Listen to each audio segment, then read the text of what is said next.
Hi, everyone. Welcome to The Exchange, a podcast that explores the institutional landscape of cryptocurrencies and blockchain technology. I'm your host, Abbey Titcomb. Today, we're sitting down with Matt Walsh, former vice president at Fidelity Investments and current founding partner at Castle Island Ventures. Matt, thank you so much for being here and giving us your time. I'm excited for it.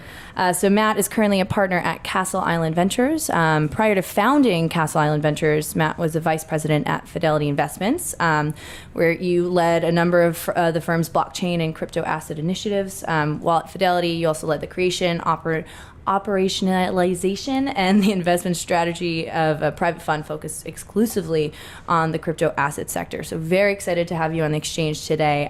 Would just love to jump into it and kind of just tell me about your background. How'd you get into the space? I read that you did crypto you got into crypto during business school. Is that true? Yeah. So thanks for having me on. So my background was I grew up around Boston area. Went to Babson. Was actually a management consultant after college. And I went back and got my MBA from 2012 to 14. And it was while I was there that I had some time on my hand that I started paying more attention to Bitcoin. It was in the headlines a lot. There was the Mt. Gox situation that happened, and so a lot of situation. People, great way to describe it. Silk Road had happened around that time, and I was noticing a lot of the investors whose blogs I would read were getting into it, and there's some companies being formed. Coinbase, I think, had been formed a couple of years earlier, and so it was down there that I really just started to go down the rabbit hole of understanding Bitcoin. And I was fortunate that I had a little bit of time to explore and to read whatever I could on the topic. Yeah, absolutely. Yeah. So then how did you, what brought you to Fidelity, and more on what your role was there beyond what I said in the... Yeah, so I joined Fidelity really not in a crypto capacity at all initially. So I was a management consultant by training, and Fidelity has a great internal strategy consulting group. And so I actually joined Fidelity to join that group as a management consultant. And one of the first projects that I had the good fortune of working on was called scenario planning. And it's essentially looking 10 years into the future and imagining what Fidelity's reaction would be if certain events happen. And so some of those events are technology driven. And so we were looking at, the automation of certain functions through artificial intelligence, and blockchain was on that list. And so I was very fortunate that I was in the right place at the right time to be someone that, knew a little bit about Bitcoin initially, and could approach it from that perspective. Our initial lens on it was Bitcoin allows for a peer-to-peer settlement and a transaction without a trusted third party. And so could you imagine a world where that type of a technology would be useful in the financial services space? And I think the answer is, probably yes. Right? There's a lot of trusted third parties and intermediaries in those type of businesses. And so it was from that perspective that we initially just got interested in it. Yeah. And you just started jumping into it and then growing in it, right? Yeah. And so it was, so we had some people at the firm that were, really eyes wide open on the opportunity here. And we really just took the opportunity to step back and try to learn as much as we could about it. It wasn't necessarily a grand strategic plan when we first started. It was more of, here's an interesting technology. This could have some radical implications on our business model, if it grows and if it effectuates the change that we think it might. And so we just spent a lot of time trying to get smarter about it, and that manifested itself in a lot of different ways, primarily just education and bringing in some people to do some guest lectures initially, and eventually conducting experiments, and kind of snowballed from there. Yeah, well, it also manifested in Fidelity becoming one of the most forward-thinking financial firms in the crypto blockchain space now too, right? I mean, I read about Fidelity all the time. I mean, from Abigail Johnson, who's adamantly supported Bitcoin and crypto in general from the beginning. There's a launch of Fidelity Labs and their inclusion in IC3. Even talks of Fidelity starting their own exchange, which is funny if you could touch on that. But how did one of the largest asset management firms, I mean, what is it? It was managed over $2.4 trillion, per year or something. How did you guys become so prominent and progressive in this space?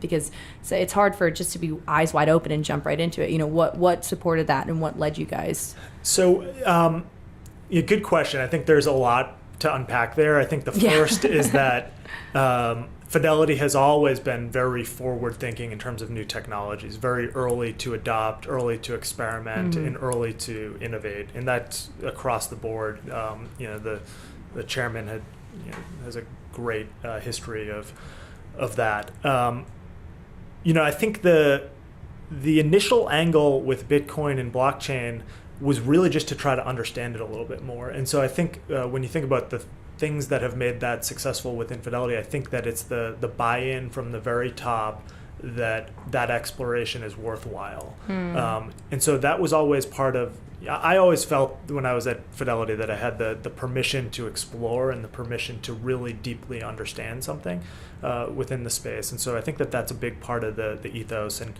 certainly Fidelity has been very forward-thinking as it relates to permissionless public blockchains and open-minded about the fact that that could be a transformational change that could really have a big impact on all sorts of industries, but certainly financial services. Yeah, so you mentioned that, I love that you said that exploration was in the ethos, right? That's a great way to put it. But how did you, in your work, also contribute to this trend of staying exploring, to continue exploring, continue being open-minded, and how much of it was a challenge, if it was any challenge, to gain that internal support, for various crypto investments and holdings? Yeah, so I think the most important thing to highlight there is just that a lot of these big financial institutions that were early looking at this space, there wasn't that broad support from upper management. I think you've seen a lot of frustration from some of the junior ranks at some of those big firms. So I think it's important to have that in place as a foundational building block to just have the permission to explore this thing. I think there's a lot of career risk in the Bitcoin blockchain sector, and you're not going to find a lot of people that are out there kind of banging the drum for this technology, particularly 2014 after Mt. Gox, after Silk Road. There's some reputation risk. There's some career risk. There's tons of reputation risk, right? Yeah. And so I think from my perspective, there would have been a 0% chance of having a meaningful experience at a firm unless there was that support from the very top levels of the firm that we should explore this. We should seek to understand this. It's not that we need to have a fully baked go-to-market strategy for this technology. It's not at that point yet. But there was the permission to explore it. And so I think that is certainly no credit to myself in anything that I did, right? So there's some people over at Fidelity that have had a meaningful impact on that culture, and I think that's the most important part. And you don't see that at a lot of places. Yeah, exactly. Yeah. So how did your work transform? So at the beginning it was just, I kind of know a little bit about this, and then you're given the permission to explore. So what piqued your interest? What did you transition into? What was your work? What was it transforming into as you were learning and as you were exploring? Yeah, so we started with exploration, and so we started essentially having these steering committee style meetings with executives at Fidelity, bringing in guest speakers, bringing in entrepreneurs who were building things, trying to educate. That transformed over time. We eventually started a labs team coming out of that initial scenario planning effort. And we started doing some experiments, and so standing up a mining operation. Fidelity's been public about that. Standing up some, just basically experiments. At one point, there was an experiment to have a retail wallet. And so some of these things are, just testing out new ideas. And so over time, I actually transitioned to the investing side of the house, private equity business unit at Fidelity, looking at early stage companies as well as crypto assets directly. And so that was a mix over time, and we got there. And so that was kind of my primary thrust towards the end of my tenure at Fidelity. Yeah, awesome. So I guess now that leads perfectly into your transition into founding Castle Island Ventures, right? So doing specifically investing. So what spurred that transition? What was behind it, and tell me more about it. Yeah, so I think the whole crypto asset investing industry has been an interesting thing to just look at from 2014 to now, right? Yeah, so we've seen. I think there's been a lot of. At first, it was just Bitcoin. Then we went through this private blockchain hype cycle. A lot of companies being formed around permissioned private blockchains.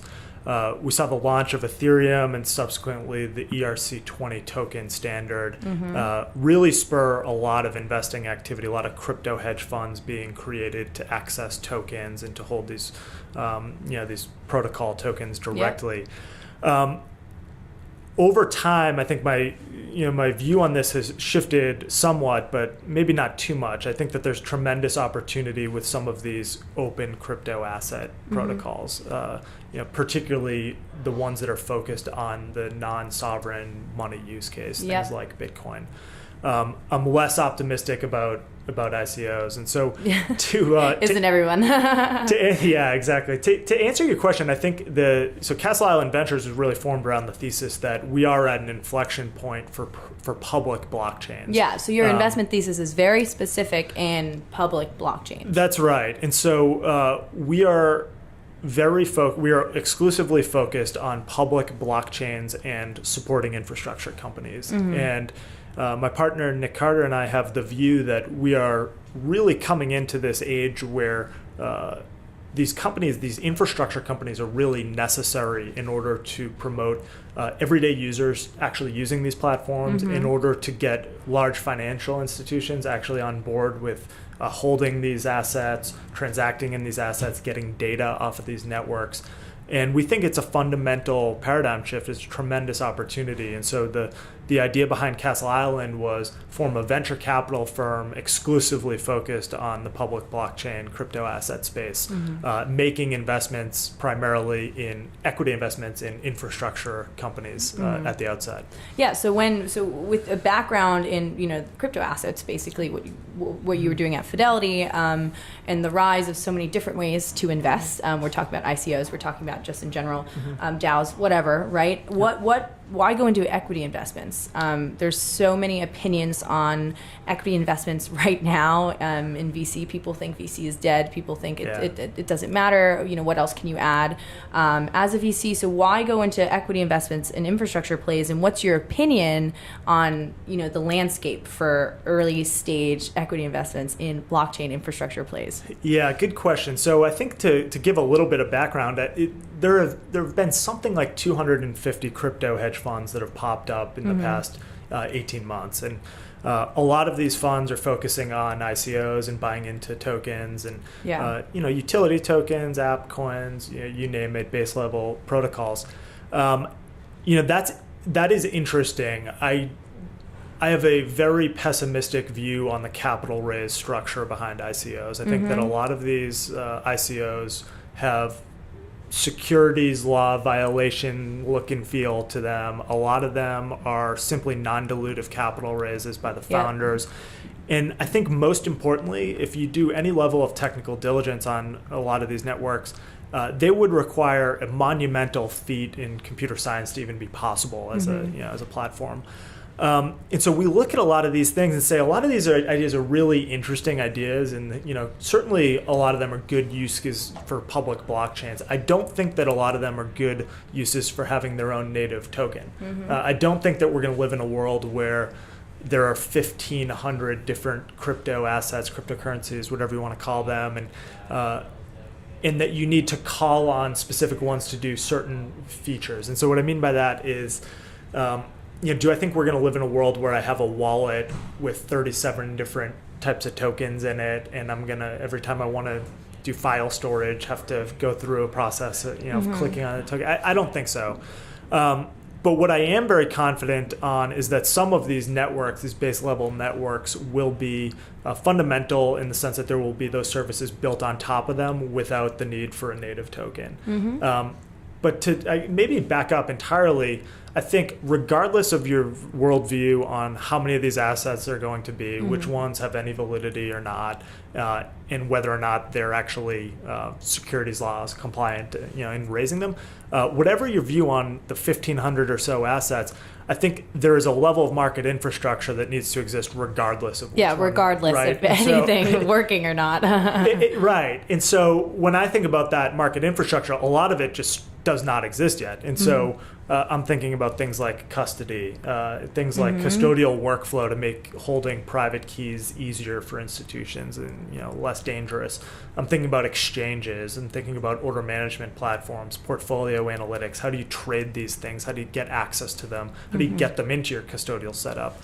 And then the other category that is very necessary and completely immature is data. And so market data, network data, who's actually using some of these underlying blockchains? Is there any utility on any of these chains? Is it all speculation? Or do we actually see people economically transacting on them? And so we have the view that infrastructure is necessary regardless of which platform emerges. And we're really at the early stages in some of that infrastructure. And so that's where we're focusing the bulk of our time. Yeah, no, I think that... I'm with you. That's my opinion as well. That infrastructure needs to be built before you can put all these utility tokens on it that nobody's going to use. Yeah, I mean, you hear this. You hear a lot of people say, with internet comparisons, like what year are we in? Are we in 1994? Are we in 1989? And I'm not sure, but I think there's a lot of things that have the look and feel of trying to do like a streaming video service on the internet of 1994. I think absolutely. Well, that's like literally what people are doing, like decentralized video sharing, streaming or whatever. That's actually like an app that you can buy tokens for. Right. And so a lot of these ideas will happen. It's just a matter of time and a matter of do they need their own token or can they be built on top of something else? Absolutely. So let's talk. You mentioned something that I would love to segue into. You said there's been like 200 plus crypto funds popping up, right? Yeah. So there's been a bunch of crypto funds popping up, crypto hedge funds, whatever. But there's also a lot of early stage blockchain VCs. I mean, some that are ranging from like Underscore and Pillar in Boston to specifically like Polychain Capital, Blockchain Capital. So how do you guys see Castle Island Ventures differentiating? What do you believe differentiates you from all of these other funds that are popping up? Yeah, good question. So I think if you look at the crypto / blockchain, whatever you want to call it, category of funds, I think there are very few that are structured in a venture capital construct. And so partially that's because they're buying liquid kind of tokens and they need to meet certain redemptions and whatnot. So we're differentiated in the fact that we are exclusively focused on the permissionless open blockchain space. And we're a venture firm. And so we think that that's very founder aligned. We are looking to partner with entrepreneurs for a very long period of time. And this is all we do. And so we're not looking at other categories of fintech. We're not looking at enterprise software. We are focused on the permissionless blockchain infrastructure segment. So yeah, it's definitely something that's very specific to you guys, I believe. So tell me more about the fund too. So what is your check size? We know your thesis. What's the structure? And are there any portfolio companies that you're particularly excited about that are building something awesome? Yeah, and so we just launched. You guys are super new for everybody out there. When did you close? You closed a couple weeks ago. Congratulations. Thank you. Yeah. So we don't have a ton of portfolio companies to talk about yet, but we anticipate doing 15 to 20 equity investments over the life of our fund. We are writing checks anywhere from $250,000 to $1 million, and we're trying to be very early. So we're going to be seed focused. Our first investment is into a company called Flipside Crypto, which meets a lot of these things that we've been talking about market infrastructure. They're a data-focused company, started here in Boston, a great team that we've worked with in the past. And so that's our first announced portfolio company, and should have a couple more to announce in coming weeks. Awesome. What gets you excited? So if it, it hasn't come through your portfolio yet because you're so early, but when you see decks come across, or you see projects happening in the space, what gets you really excited? What types of infrastructure for what? I know you mentioned data. Is it identity? Is it data? Is it exchanges? What's really getting you excited in the space? Yeah, and so the thing that excites me the most is if I open a deck and they're not doing a token sale. That's pretty exciting. Check. Yeah, right. Data is probably the one to highlight. So I think that we're in a very, very early stage for this technology. There are a lot of use cases that will happen. It's clear that there's a couple of use cases that are here and ready to go. And I think the first one is around store of value, non-sovereign money. And so the use case of getting access to Bitcoin on a buy and hold basis, I think, is a really important one. And I think that there's a lot of infrastructure just to support that use case. And from there, that infrastructure will be deployable against any number of other use cases, whether that be identity or supply chain management, or the list goes on and on. And so companies that are really uniquely focused on servicing a particular use case that is actionable and then in the next couple of years. And so that data space is really interesting to us, particularly I'd say on the network data side. And so companies that are seeking to understand the actual economic activity happening on the blockchains, which is hard. I'm not talking about the trading activity. I'm talking about how many people use this platform. How many nodes are there connected? How many addresses actually do transactions on the underlying blockchain?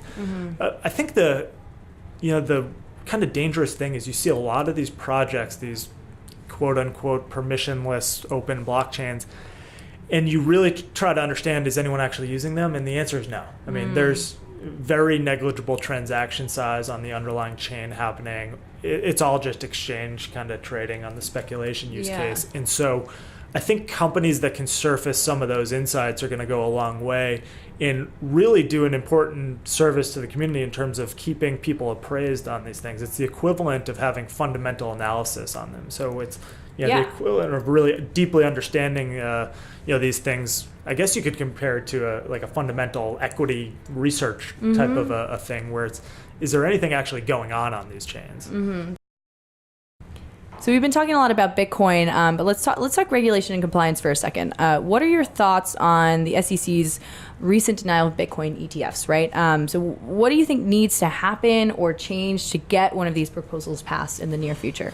Yeah, so I wasn't surprised at all about the various rejections. I think if you think about what is going to be necessary for the Bitcoin ETF or any other ETF based on a crypto asset to be approved, there's two really important things. One is the emergence of a qualified custodian. And so what I'm talking about there is an institution that is capable of holding crypto assets on behalf of other institutions, so pension funds, endowments, big institutional investors. And that doesn't exist yet in the crypto space. And so that's a regulatory framework that certainly will be achieved, but there are certain hurdles around getting the SEC comfortable with the definition of a good control location and the safekeeping of these assets. Certainly not insurmountable. It's just that we are not there yet. And so I think within the next couple of years, we'll see the emergence of several custodians that enter the space. Some of them will be startups, some will be existing financial institutions that see the opportunity to provide this service. And so that will be happening. The second thing, if you read the SEC's denial, is really around the spot market, and particularly around the manipulation of the underlying spot market for Bitcoin. And so as recently as 18 months ago, I think 90% of the trading volume for Bitcoin was in China. And these are not venues that are regulated in the United States. These are not venues that have spot market surveillance sharing agreements in place with each other. And so over time, I think we have seen the maturation of the exchanges in the crypto asset space. That will continue to evolve, and we will start to see, and we're already starting to see, regulated venues come in and offer a spot market product.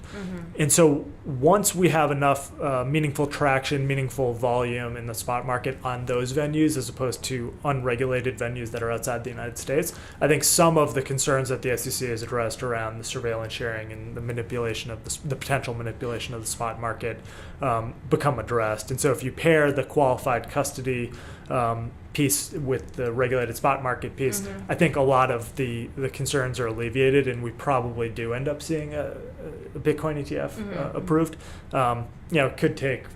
Could take a year, could take 2 years. I'm not a prognosticator on that front, but I don't think that it's an insurmountable obstacle. Moving off of regulation, now regulation into exchanges. What are your thoughts of regulation in centralized exchanges and regulation in decentralized exchanges, which has been a recent trend? We've seen a bunch of them popping up. Do you have any opinions on that? Yeah, I think that decentralized exchanges are really interesting. I'm constantly seeking to understand them more. I would say reading as much as I can about that. I think if you think about maybe just to back up, I mean, the way that I view a decentralized exchange is this is a really unique blockchain-enabled platform. I think this is something that you could not do before blockchain platforms. Essentially, what it is allowing for a peer-to-peer value transfer without a third party, and that's exciting. I think that where there will be some challenges there on the decentralized exchange front is around knowing the other side of the trade, and so some of the platforms that I've looked at don't have the ability for you to know who you're transacting against, and I think the regulators will potentially going to have an issue with that. And I think that the most successful companies and most successful entrepreneurs will be the ones that figure out a way to weave that path and to make their platforms capable of being used and in some of these things. And where I'm probably the most optimistic about decentralized exchanges is not necessarily for the trading and speculation use case, but potentially for the use case of applications that require the exchange of tokens to function. And I think that that's somewhere where that's just now starting to become a reality. And so very optimistic and continue to look for ways to deepen my knowledge in that space. Cool. So to wrap up here, since we're running out of time, I wanted to ask you a higher level question. But what is your long-term view on this market as a whole? And how do you view blockchain technology evolving over the next 5 years or even 10 years? Yeah, I'm very, very bullish, as you might imagine. I wouldn't have started a fund. Yeah, you wouldn't have started a fund. So I think, what I hope and what I think is that 10 years from now, I'll look back and say, how crazy was it that we started a blockchain fund? Like that, that's basically the equivalent of saying we're going to do a fund and we're going to focus on the internet. And every company ended up being internet enabled, and everyone ended up using it. And so it just became this fundamental fabric. And I think what I'm most excited about for some of these early blockchain projects, Bitcoin kind of being the best of the bunch, is that this is just an innovation that wasn't possible from a computer science perspective when the internet was being built. And so we're playing catch up here. We didn't have the ability to have value transfer in a permissionless way that anyone in the entire world can use and build things on top of. That wasn't possible with value transfer when the internet was being built. And Satoshi Nakamoto figured out a way to do it, and now we're all kind of reaping the benefits. And every industry will be impacted by this. And so this is a situation where 10 years from now, I'm of the belief that it'll be hard to find a company that hasn't had a meaningful integration with a blockchain open network. And so I'm massively optimistic. I think that we'll have some infrastructure companies being built now that get to the scale of a Google or a Facebook and have that widespread name recognition, really because they start with the fundamental first principles of you can have this value transfer and it's not a bolt-on. They're going to build companies that are uniquely suited to interact with these systems.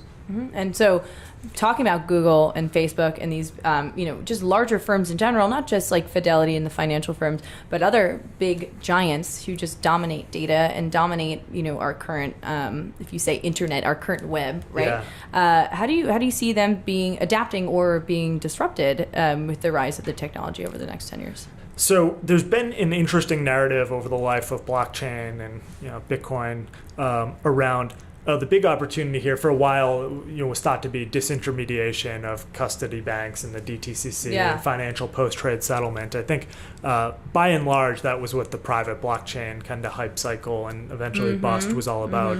That's not where I'm excited. I don't think that is the fundamental breakthrough here. To me, that feels like a little bit of just sprinkle a little blockchain on an existing process, and that's incremental innovation. Where I see the most disruption happening would be in business models that are centered around being data monopolies. And so if you think about what Google and Facebook, what that whole business model really is give us all of your personal data and we're going to monetize it on the back end. And, the service is free, but actually, you're the product. And so you get a good user experience, but that's it. Right, but we have all your data and you don't know who we're selling it to, and you have no idea what we're doing with it.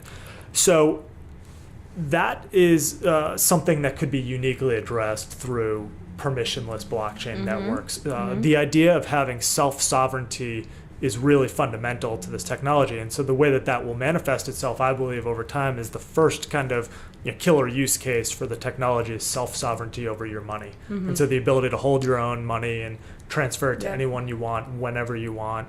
That's a real fundamental breakthrough. But what if you could do that with your data as well? And so these data monopoly business models really stand to suffer if we can get the right infrastructure in place so that people can safely hold these things, safely manage their data, exchange it the way that they need to exchange it. The user interfaces will need to evolve. I mean, this is going to be an evolutionary progression here, but I think if you think about where it needs to start with the market infrastructure of how do you hold these things, how do you trade them, how do you get data off of them.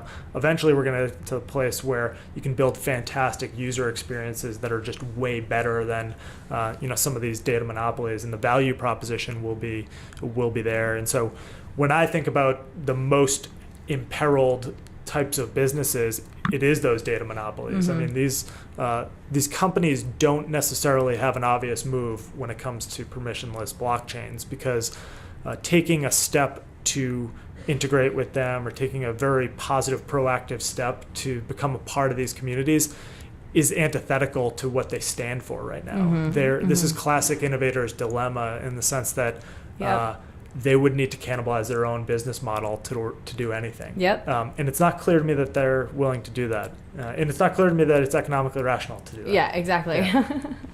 Well, that's great. Thank you so much for sharing your time with us. We're going to wrap it up here and see you guys soon. Thanks. The exchange is sponsored by Everbloom, a decentralized crypto asset exchange with the intelligence, liquidity, and trust institutional investors need.